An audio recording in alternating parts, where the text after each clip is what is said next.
আজ বাড়িতে বানালাম বিরিয়ানি। হাজব্যান্ডের আজকে ছুটি আছে, তাই ভাবলাম একটু কিছু স্পেশাল বানাই। হাজব্যান্ড গেছে এদিকে বাজারে চিকেন আনতে, আর মোটামুটি বিরিয়ানিতে যা যা লাগবে তার সবটাই ঘরে আছে। বাজার থেকে আসার কিছুক্ষণ পরে কারেন্ট চলে গেল। এদিকে কাচ্চি বিরিয়ানি বানাবো। কাচ্চি বিরিয়ানিতে মোটামুটি ভালো একটু পেঁয়াজ বাটা, আদা বাটা এগুলো লাগবে।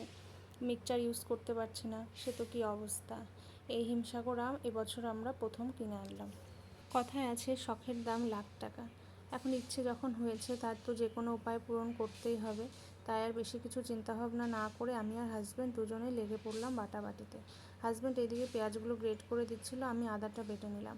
আর চিকেনের যে লেগ পিসগুলো সেইগুলো আগে ফার্স্টে ভেজে নিলাম, তারপর যে পিসগুলো ছিল সেগুলো এক এক করে ভেজে নিলাম। খুবই হালকা করে ভাজলাম। এরপরে চিকেন ভাজা তেলেই কাজু, কিশমিশ, গরম মশলা, তার মধ্যে ছিল এলাচ, দারচিনি, লবঙ্গ আর তেজপাতা ফোড়ন দিয়ে দিলাম। এবারে বেটে রাখা আদাটা দিয়ে দেব। আদাটা একটু মোটামুটি একটু কষে আসলে তারপরে পেঁয়াজ দেবো, কেন কি আদাটা তো একটু কষতে টাইম লাগবে আর পেঁয়াজটা তো অতটা টাইম লাগবে না। ফার্স্টের জন্য আদা দেবো, তারপরে পেঁয়াজ বাটাটা দিয়ে দেবো। এই বিরিয়ানি রেসিপিটা খেতেও যেমন টেস্টি আর বানানোটাও ভীষণ সোজা। একটাই ব্যাপার শুধু, সেটা হচ্ছে এই পেঁয়াজ আর আদাটা ভালোভাবে একটু কষিয়ে নিতে হবে। কষানোটা যতটা ভালো হবে ততই খেতে টেস্টি হবে। এই রেসিপির সিক্রেট এই কষানোটা। এদিকে গোটা লঙ্কা দেবো, হাজব্যান্ড সেটাই ঠিক করছে। এই যে মোটামুটি অনেকটাই কষে এসছে।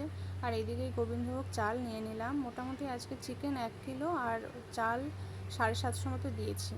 কড়াইতেই কষিয়ে নিয়েছি, তারপর এই বড় সসপ্যানটাতে ট্রান্সফার করে নিয়েছি কষানো আদা পেঁয়াজ। এই প্যানটাতে বিরিয়ানি করতে খুবই ভালো হয়। একটু বড়সড় থাকার কারণে নাড়তেও সুবিধা হয় আর রান্না করতেও খুব ভালো লাগে। গোবিন্দভোগ চালটাও ধুয়ে নিয়েছি।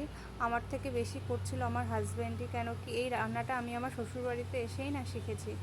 হাজব্যান্ডও খুব ভালো বানায় এই বিরিয়ানিটা। এদিকে ভেজে রাখা চিকেন ও চাল দিয়ে কিছুক্ষণ নাড়িয়ে চাড়িয়ে নিয়ে তারপর পরিমাণ মতো জল দিয়ে কিছুক্ষণ ঢেকে রাখতে হবে।